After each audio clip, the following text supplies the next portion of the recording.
Elhamdülillahi Rabbil alemin. Ve sallallahu aleyhi ve sellem ala hayr halqihi Muhammed ve ala alihi ve sahbihi ecma'in. İnşallah Umdatul Fiqh kitabının soda satıq bölümünü sabaqta ulantабыз. Өткөнкү сабакта ушул сода сатыкты киришүү кээ бир шарттарын алып өткөнбүз иншалла. Бүгүн ошол шарттарын толуктайбыз, андан кийин китепти окуп баштайбыз. Ошол өткөнкү сабакта өткөн шарттарын кыскача кайталап өтөйлү, бири-бирине байланыштуу болуш үчүн. Сода сатыкта кандай гана бирдекени сатып алып аткан болсоң, сөз түрдө 8 шарты болуш керек. Ошол 8 шарты болсо, ошондо сода сатык туура болот. Сода сатык туура болот дегенде, ошол бирдекени сатып алсаң, ошол мүлк сага өтөт. Эгерде ошол шарттардын бирөөсү туура болбой калса, анда ал мүлк өтпөйт шариаттын негизинде. Сода саттын шарттары дегенде Аллах Таала тарабынан, шарият тарабынан коюлган шарттар адамдарга. Ошонун негизинде сода сатык болуш керек деген. Ал эми жана биз айтып өттүк. Биз ошо сода сатыктын ичиндеги шарттар деп айттык. Аны менен сода сатыктын шарттарынын айырмасы эмне? Сода сатыктын ичиндеги шарттар бул эки тарап, сатуучу менен алуучу өздөрүнө бири-бирине койгон шарттар. Ал шарттар негизинен шарият кандай шарт болбосун, шариятка каршы келбесе эле уруксат берет деп айттык. Ал эми сода сатыктын шарттары болсо, бул Аллах Таала тарабынан, шарият тарабынан коюлган шарттар. Ошол шарттардын эң биринчиси айттык, эки тараптын ыраазылыгы деп. Сөз түрдө ыраазылыктын негизинде болуш керек деп. Ыраазылыктан максат бирөө мажбурлабаган абалда болуш керек. Эгерде бирөө мажбурлап, зордоп саттырган болсо, же сатып алдырган болсо, ал сода сатык жараксыз болот дедик.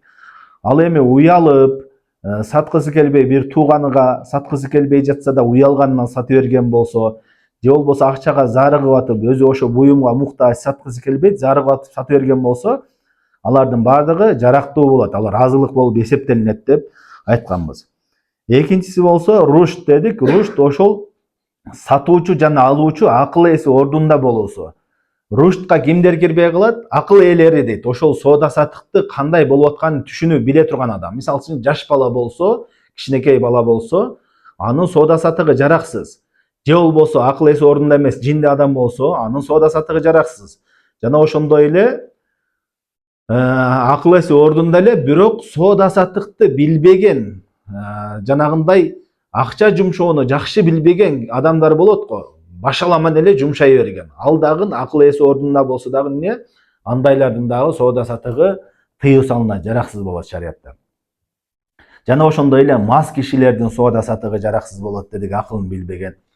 Ал эми жаш балага эки нерседе уруксат берилет деп айттык. Кичинекей нерсе, урп адат боюнча кичинекей нерселерде, мисалы үчүн барып мороженое сатып алса, суу сатып алса, аз нерселерге алар уруксат берилет. Же болбосо көбүрөөк нерсе сатып алса деле, ал атасынын уруксаты менен, ошол аны кароочун кишинин уруксаты менен сатып алып аткан болсо, анда ал дагы жарактуу болот деп айттык. Бул экинчи шарты. Үчүнчүсү болсо, аньякуна манфаатан мубаха. Ошол сатылып аткан буюмда адал, пайдалуу нерселер болуш керек. Пайдалуу болуш керек, жана ошо пайда адал нерсе болуш керек. Эгерде арам нерсени сатса болбойт, аракты сатса болбойт, ошол сыяктуу эле арам нерселерди сатканда, сатып алганда болбойт. Жана ошондой эле эмне? Ошол пайдалуу нерсе болуш керек. Жөн эле пайдасыз нерселерди, эч кандай пайдасы жок нерселерди сатып алган жана саткан болбойт. Үчүнчүсү, ошол сатып алынган буюмду тапшырууга, ошол сатып алынгандан кийин сатып алган кишиге тапшырып берүүгө кудурет болуш керек. Ошол кандайча десе, кээ бир товарлар болот. Ал мисалы үчүн алымдар мисал кылат. Бирөөнүн төөсүн саткан болсо, ал төөсү качып кеткен. Качып кеткен төөсүн сатып берсе болбойт, анткени аны кармай албай калышы мүмкүн. Же болбосо ошондой эле азыркы учурда мисалы үчүн залогдо турган товар болсо, банкта, же болбосо бир мамлекет тарабынан алынып калган эмелер болсо, аны алып бере албайт да. Качандыр алып бере ала турган болсо ошондо. Же болбосо бирөө анын буюмуну тартып алган болсо, ошондой мисалдарды келтирген. Демек, ошону тапшырып бере ала турган, сатып алуучу кишиге саткан киши тапшырып бере ала тургандай болуш керек ошол буюмду. Кийинкисин айттык. Аньякуна мамлукан өзүңдүн ээлик кылган буюмуң болуш керек. Бирөөнүн буюмун сатып берсең болбойт. Не же болбосо сага ал сатууга уруксат берген болуш керек. Же болбосо өзүңдүн буюмуңду сатышың керек деп.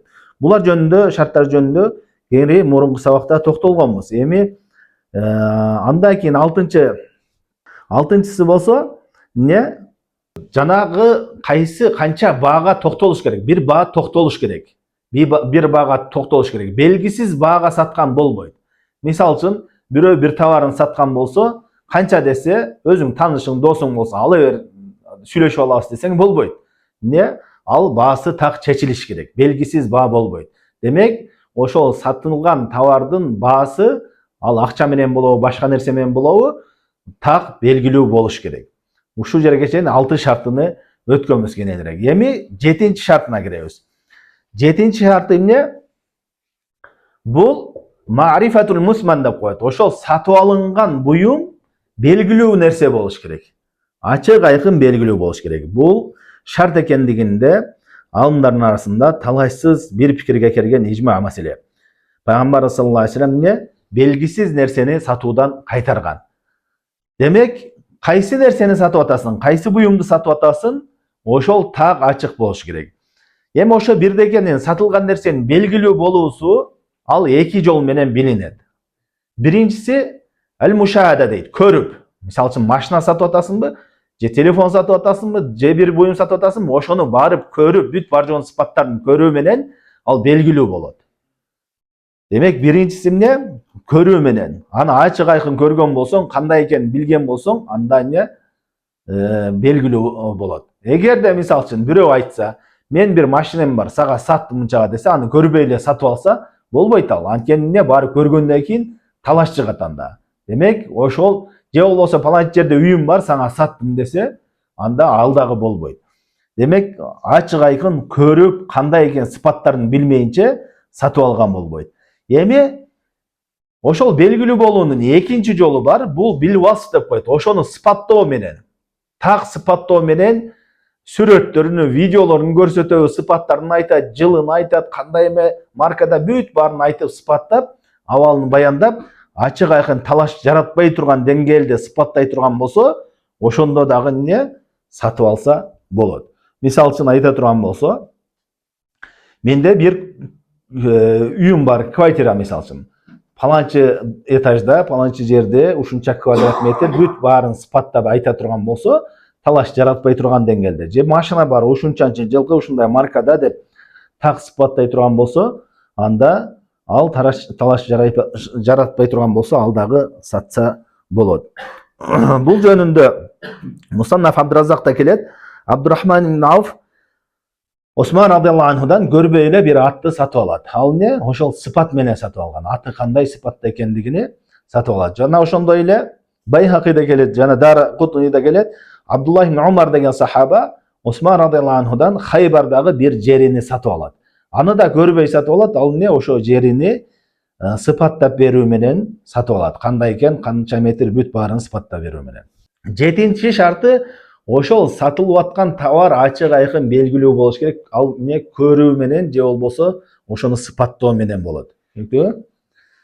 Эми 8 шарты бул ан якунал бай'у мунажжазан ла муаллакан дейт. Соода сатык кескиндүү түрдө бүтүрүш керек. Мисалы үчүн, мен сага машинемди саттым, орозо келсе машинамды саттым, орозо келгенде сатам деп алдын ала соода кылса. Же болбосо сага саттым, эгерде байкем же атам разы болсо сатам десе болбойт. Мейли анда мен сатып алдым, атаң разы болсо болду, болбосо жок деген болбойт. Эмне? Анткени бул бир нерсеге шартка байланып калган. Ал орозо келгенге чейин өлүп калышы мүмкүн, же болбосо тиги атасы разы болбой калышы мүмкүн. Ошон үчүн эмне? Соода сатык болгон жерде чечилиш керек, бирдекеге байланып калбаш керек. Түшүнүктүбү? Демек эмне?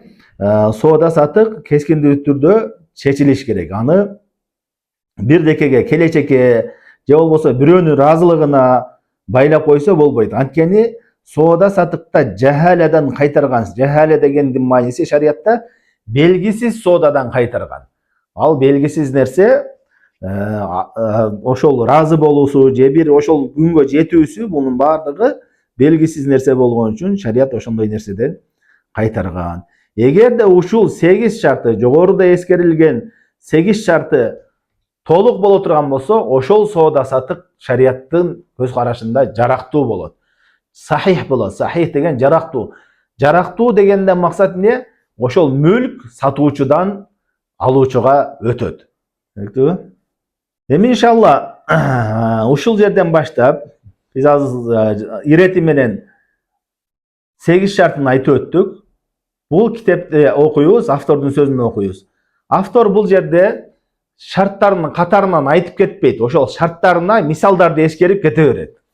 Ошон үчүн кайсы шартка байланыштуу бул мисал, аны өзүбүз жана шарттарга салыштырышыбыз керек болот. Биринчиден айтат, Китабул буйу, соода сатык китеби деди. Кала Аллаху Таала ва ахаллаллахул бай'. Андан кийин ошо соода сатыктын адал экендигине ушул аятты, Бакара сүрөсүнүн 275 аятыны далил кылып айтып атат. Аллах Таала соода сатыкты адал кылды деген аятты. Эми соода сатыктын чечмелөөнү айтат. Вал бай'у муавадатул мали бил мал. Соода сатык не дегенде, соода сатык не десе, мал мүлк менен мал мүлктү алмаштыруу дейт. Алмаштыруу. Кандайча алмаштыруу? Ошого ээлик кылуу ниетинде. Эми бирдекени сатып алсаң, сөзсүз түрдө ал акчалай болушу шарт эмес.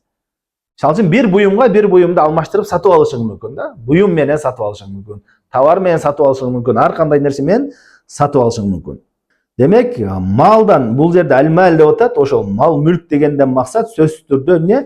Акча эмес, ар бир адал болгон жана пайдалуу нерселердин баардыгы кирет. Мисалы үчүн айтсам, мен бул кийимди, бул телефонума сатып алдым. Же болбосо бул машинени теге бир жериме сатып алдым десең, анда эмне? Бүт баардыгы тең жарактуу боло берет. Андан кийин айтты. Ва яжузу бай'у куллу мамлукин фихи наф'ун мубаха. Айтып атат, баардык нерселерди сатса болот, кандай нерселерди? Эки шарты менен. Ал нерседе ал пайдалуу нерсе болгон болсо, жана ошол пайдасы адал болгон болсо. Эки сыпатты чогулткан буюм, суюм, баардык заттарды сатсаң болот дейт. Ал биринчиден пайдалуу нерсе болуш керек, экинчиден ошол пайдасы адал болуш керек. Азыр мисалдар келет, пайдасы адал болбогон нерселерге.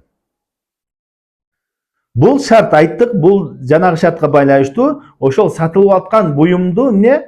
Пайдалуу жана адал нерсе болуш керек деп айттык. Бул алымдардын арасында талашсыз маселе. Эми ушул нерсеге кайсылар кирбей калат дегенди айтып атат. Иллал калб фа иннаху ла яжузу бай'уху ва ла гарама аля мутлафихи лианна набийя саллаллаху алейхи ва саллям наха ан самалил калб. Айтат, иллал калб фа иннаху ла яжузу бай'уху ва ла гарама аля мутлафихи лианна набийя саллаллаху алейхи ва саллям наха ан самалил калб. Ушул пайдасы адал болгон, пайдалуу болгон нерселердин баарын сатса болот деди. Андан кийин айтат, бир гана итти сатса болбойт дейт. Итти сатса болбойт дейт. Эмне себептен айтып атат бул жерде? Итти шариатта 3 нерсеге колдонууга уруксат берген, мал кайтарууга, дыйканчылыкка кайтарууга, жана баксак болсо кайтарганга, же болбосо эмне? Аңчылыкка, 3 нерсеге. Булардын пайдасы мубах, адалбы, адал эмеспи? Адал шариаттачымбы? Итти аңчылыкка колдонсоң адал, итти жанагындай мал кайтарууга колдонсоң адал. Бирок ошого карабастан шариат бул итти сатуудан кайтарды. Айтат, бир гана ит сатканга болбойт, жана ошондой эле аны бирөө өлтүрүп койсо дагы анын ордуна төлөбөйт дейт. Мисалы үчүн бирөөнүн аңчылыкка кылган ити бар, же болбосо жанагындай мал кайтарган ити бар. Ошол итини атып салган болсо, өлтүрүп салган болсо, ал эмне? Бирөөнүн мүлкүнө кол салган үчүн күнөөкөр болот ал. Бирок эмне? Аны төлөп бербейт. Анткени ал баасыз нерсе шариатта. Түшүнүктүбү? Баасыз нерсе. Мисалы үчүн бирөөнүн арагын сындырып салган болсоң, арагыны төлөп бербейсиң. Ал баасыз нерсе, шариатта бааланбай турган нерсе. Ошол сыяктуу эле итти дагы бирөө атып салган болсо, өлтүрүп салган болсо, ал бирөөнүн мүлкүгө кол салган үчүн ал эмне? Күнөөкөр болот. Бирок эмне? Ал төлөп бербейт аны шариятта. Не себептен десе айтып атат, анткени пайгамбарыбыз саллаллаху алейхи вассалам иттин баасынан кайтарган дейт. Пайгамбарыбыз саллаллаху алейхи вассалам айтты: "Ман иқтана калбан илля калба машиятин ау сайдин нақаса мин амалихи кулли яумин қиратан." Кимде ким ушундай ит бага турган болсо, ал не кой кайтаруудан же аңчылыктан башка ит боло турган болсо, ошол максаттан башка максатта кайтара турган болсо, анын соонунан же башка риваятта амалдарынан не күнүгө 2 кыйрат азаят деди.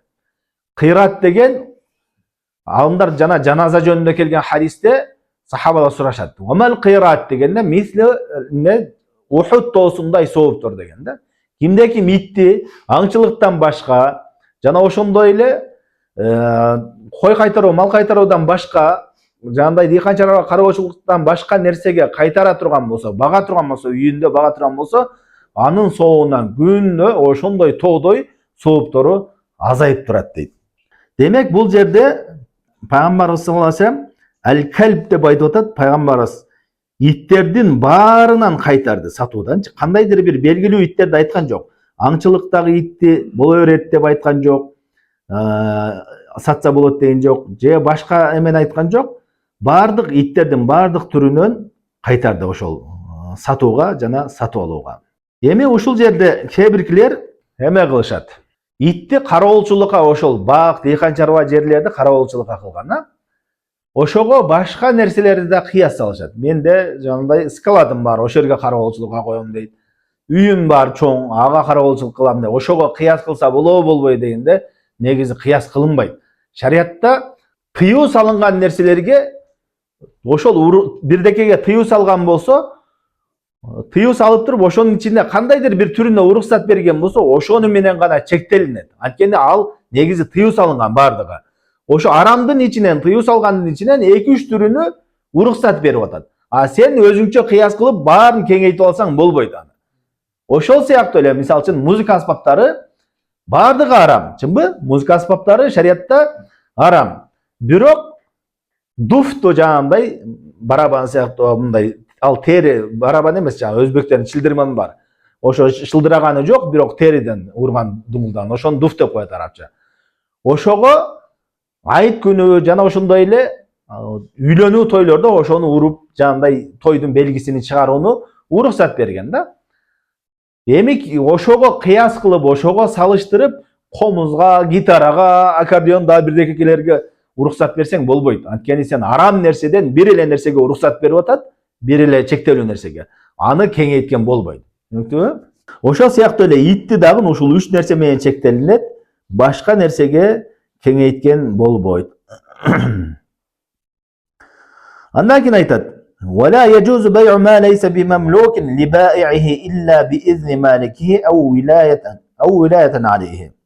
Айтат, өзүң ээлик кылбаган нерсени, сатуучу ээлик кылбаган нерсени саткан болбойт. Бул дагы жана шарттарын эскерип өткөнбүз, өзүң ээлик кылбаган нерсени саткан болбойт деп. Же болбосо сага уруксат берген болсо, сатууга ээси уруксат берген болсо, же ау вилаятан алейхи дейт. Же болбосо бир адам жаш баланын мал мүлкүнү кароого өкүл болгон болсо, өкүл кылып шайланган болсо, бир жетимдердин акчасын кароого дагы бир. Алар ошол сатканга ошолордун уруксаты менен болот. Бирок өзүң ээлик кылбаган нерсеге сатсаң болбойт. Бул жерде эмнеге айтып атат? Вилаятан жанагындай жаш балдардын мал мүлкүн караган жетимдердин мал мүлкүн. Анткени ал ошо жетимдерге кандай пайда болуп аткан болсо, алып сатууга акылуу да. Ошол өзү ээлик кыла албайт ага.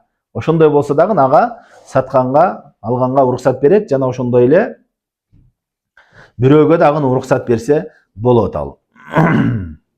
Андан кийин айтат: "Вала бай'у ма ла наф'a фихи кал-хашарат."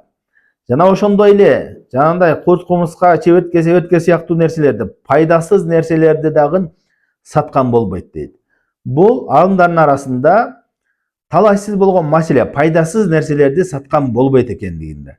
Жана ошондой эле жанагындай курт кумуска, чебеткелерди сатканга болбойт экен, бул 4 мазхабта да ошентип айтышат. Алар саткан болбойт деп. Бирок биз айттык, бул нерседе, бул шартта жана сатылган нерсе пайдалуу нерсе болуш керек деп. Эгерки алымдар эмне? Ал кезде ошо курт кумурска, чебетке мебеткелерде пайда жок болгон үчүн сатса болбойт деп атат да. Кимдир бирөө ошол нерседе адал пайда бар дей турган болсо, ал эмне уруксат бере бериши мүмкүн азыркы учурда. Мисалы үчүн азыркы учурда эмне курт кумурскаларды бирөө балык бага турган болсо, ошол балыгыны тамактандырам деп сатып алса, анда уже пайда бар ал. Түшүнүктүбү? Ал арам пайда эмес, адал пайда. Балык жесе болот аны. Ошол сыяктуу эле мисалы үчүн көң тезектерди, биогумустарды саткан. Ал нерседе азыр жер семирткич пайда бар ал нерселерде. Демек аларга уруксат берилет. Андан кийин айтат: "Вала ма наф'уху мухаррамун кал хамри вал майта." Жана ошондой эле айтып атат. Пайдасы бар болсо дагы, бирок эмне пайдасы арам болгон нерселерди сатса болбойт деди. Кандай нерсе? Арак сыяктуу жана өлүк жаныбарларды саткан болбойт дейт. Анткени Бухари Муслимде келет, Жабир радhiyallahu anh риваят кылган хадисте пайгамбар саллаллаху алейхи вассалам айтты. Жабир айтты, пайгамбар саллаллаху алейхи вассалам наха ан бай'ил хамри вал майтати вал хинзири вал аснам. Пайгамбар саллаллаху алейхи вассалам аракты сатуудан, өлүк нерсени сатуудан, жана ошондой эле чочкону сатуудан, жана ошондой эле жана буттарды, адамдар сыйынып жасаган буттарын сатуудан тыйган дейт, кайтарган дейт. Демек, бул нерселердин аракта бирөө пайда бар деп атса дагы саткан болбойт. Жана ошондой эле өлүк жаныбарларда пайда бар, жана мен бирдекемди тамактандырам, итимди багам, баланчын багам десе дагы эмне аны саткан болбойт, сатып алган болбойт. Таштап койсо, бирөө таштап койсо, барып келип итиңди тамактандырсаң боло берет. Бирок эмне аны сатып алып тамактандырган болбойт. Жана ошондой эле чочкону, кыскасы арам нерселердин баардыгын саткан болбойт. Бул алымдардын арасында талашсыз болгон ижма маселе. Ибнул Мунзир деген алым эскерет, аракты, өлүктү бул кескиндүү түрдө арам да, ол ачык айкын текст келген буларга. Андан кийин айтты: "Вала бай'a ma'dumin kalladhi tahmilu amatahu aw shajaratahu." Эми кийинки нерсе айтып атат, жок нерсени саткан болбойт дейт. Жок нерседен максат кайсылар деп атат? Күң аялы болсо, же болбосо бир жаныбары бар болгон болсо, могу жылкың жакшы жылкы. Ушунун эми кийинки тайыны кулунун мен сатып алам деп туруп алдын ала сатып алсаң. Ал болбойт. Андайлар бар, мисалы үчүн азыр кулуну бар, аны бирөө сатып алды, жетишпей калды, асыл тукум жакшы болгон болсо. Мына кийинки кулунуңа мен алайын деп туруп, алдын ала акча төлөп коет. Же болбосо азыр асыл тукум арашан кой же башка деп өтүп аткандарды ушундан кочкоруну кийинки жылкысынан төлүнөн бересин деп сатып алса болбойт. Анткени ал жок нерселер. Ал кийинки жылы болуп калабы, болбой калабы, болсо кандай болот? Алары бүт бардыгы белгисиз нерселер. Жана ошондой эле мисалы үчүн бакты сатканда айтат, багыны дейт. Багыңдын 3 жылдык мөмөсүнү сатып алам. 3 жыл мага бересин деп алдын ала сатып алса болбойт. Түшүндүңбү? Бирөөнүн мисалы үчүн жери бар, анда багы бар, жыл сайын эле түшүм берет. Ошону алдын ала эле кийинки жылдыкында мен алдым, быйыл сенден жакшы алдым, кийинки жылдыкында сатып алдым деп закладын берип алдын ала алып койсо болбойт. Анткени ал кийинки жылыгы белгисиз.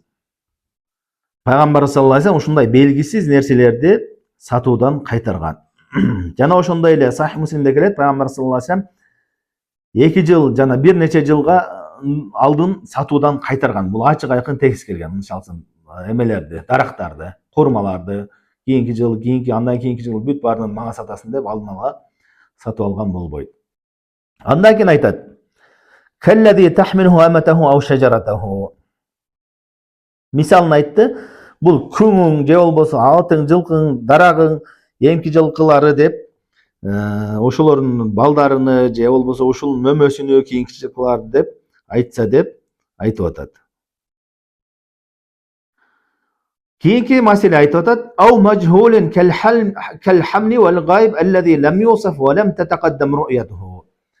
Жана ошондой эле белгисиз нерсени, жанагы маселеде жок нерсени болчу. Жанагы аты дагы, башкасы дагы уже жылкысы боюнда боло элек ал. Боз боло элек кезинде сатып алган болсо.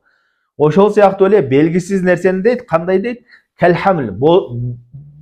Боз болсо дагы, жылкың боз болсо дагы ичиндеги нерсени сатсаң болбойт. Эмне себептен? Ал кандай туулуусу белгисиз да, ал эркек туулушу мүмкүн, ургач туулушу мүмкүн, жана ошондой эле өлүп калышы мүмкүн, туулбай эле өлүп калышы мүмкүн, өлүк туулушу мүмкүн. Ошон үчүн ал белгисиз нерсе. Шарият андай белгисиз соодалардан шарият кайтарган.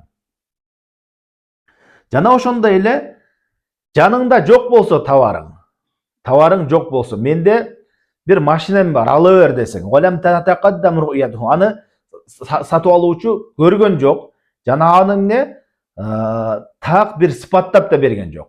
Мен үйүм бар, сен разы болосуң да, кыскасы ала бер.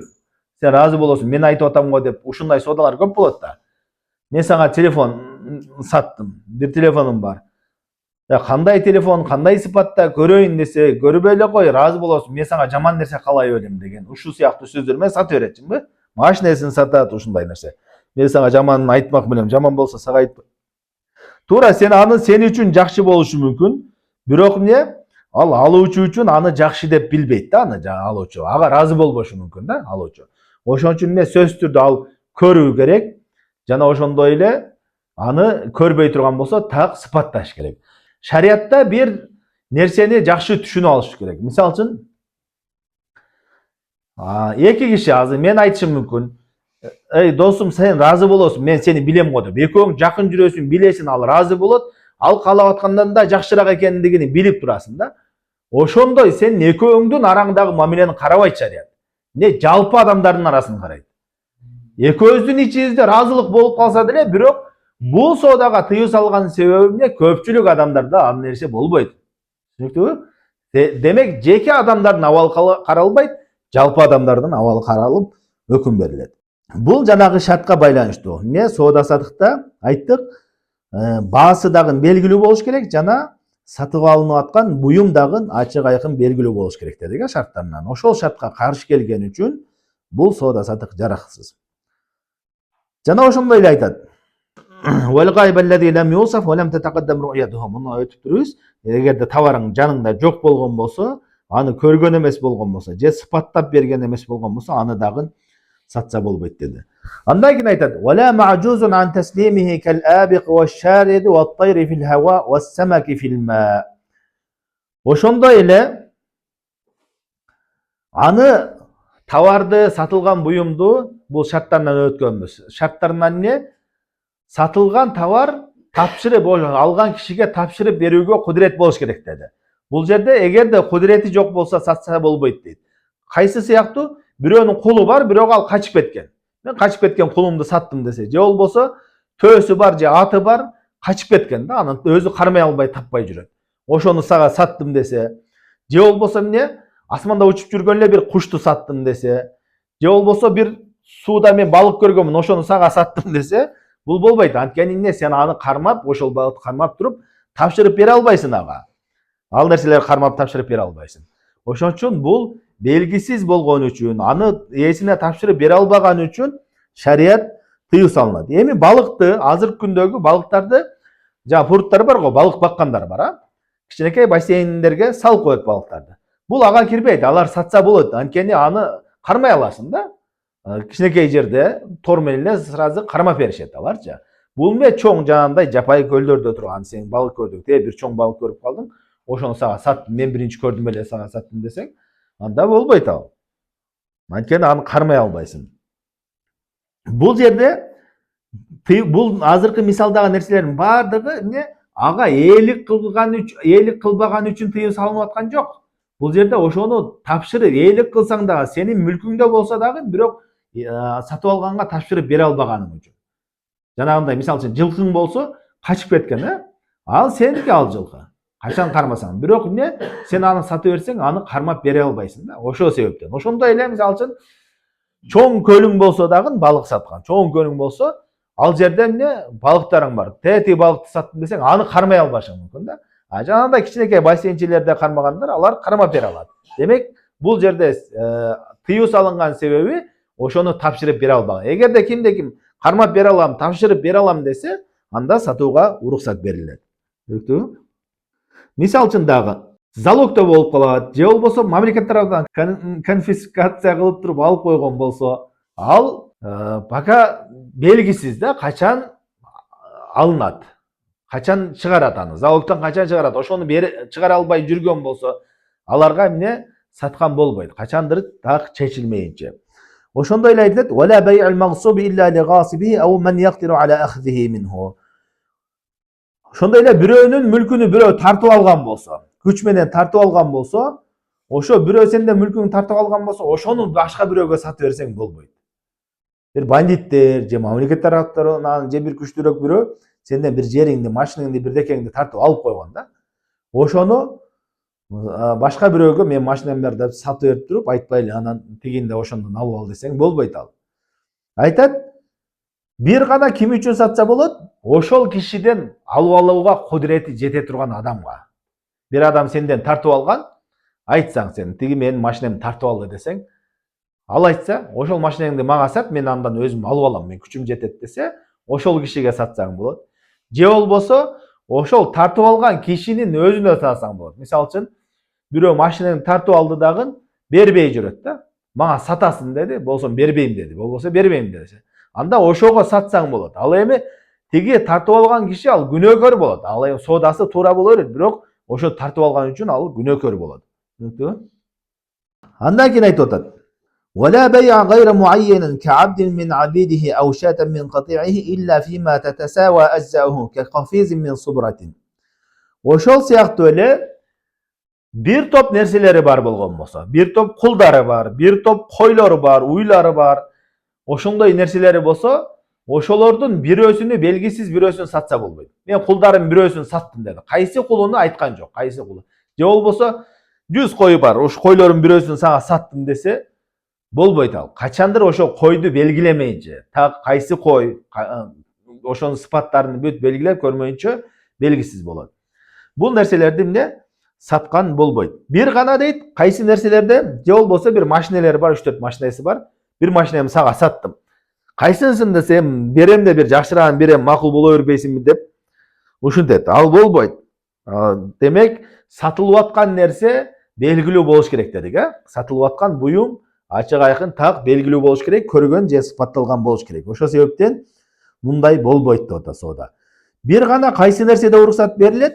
Эгерде бардыгы ошол көп нерсеси болсо, баары бирдей окшош боло турган болсо, ошол учурда сатса болот. Мисалы үчүн, күрүч сатат бирөө.